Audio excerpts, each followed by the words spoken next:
ಬಹಳ ಮುಖ್ಯವಾಗಿ ವೆಹಿಕಲ್ಸು ಎಲ್ಲಿ ಅಂದ್ರೆ ಅಲ್ಲೇ ನಿಲ್ಲಿಸ್ತಾರೆ.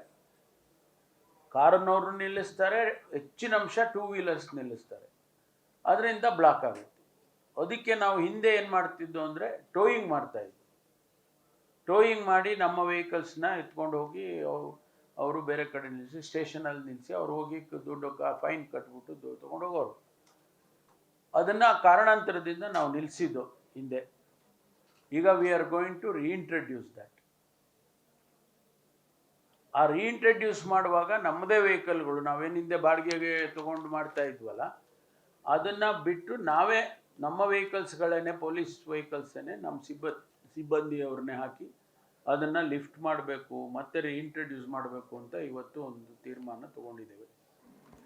ಇಲ್ಲದೆ ಹೋದ್ರೆ ಏನಾಗುತ್ತೆ, ವೆಹಿಕಲ್ಸ್ಗಳೆಲ್ಲ ನಿಲ್ಲಿಸಿರ್ತಾರೆ, ನಮಗೆ ಓಡಾಡೋದಕ್ಕೆ ವೆಹಿಕಲ್ ಇರೋದಿಲ್ಲ, ನಾವು ಸ್ವಾಭಾವಿಕವಾಗಿ ಟ್ರಾಫಿಕ್ ಜಾಮ್ ಆಗುತ್ತೆ ಅಂತಕ್ಕಂಥದ್ದು.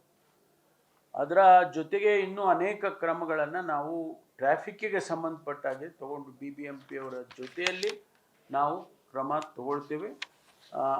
Will see that traffic is eased out. ಅದಕ್ಕೆ ಏನೆಲ್ಲ ಸೂಚನೆ ಕೊಡಬೇಕೋ ಅದನ್ನೆಲ್ಲ ನಾನು ಕೊಟ್ಟಿದ್ದೇನೆ.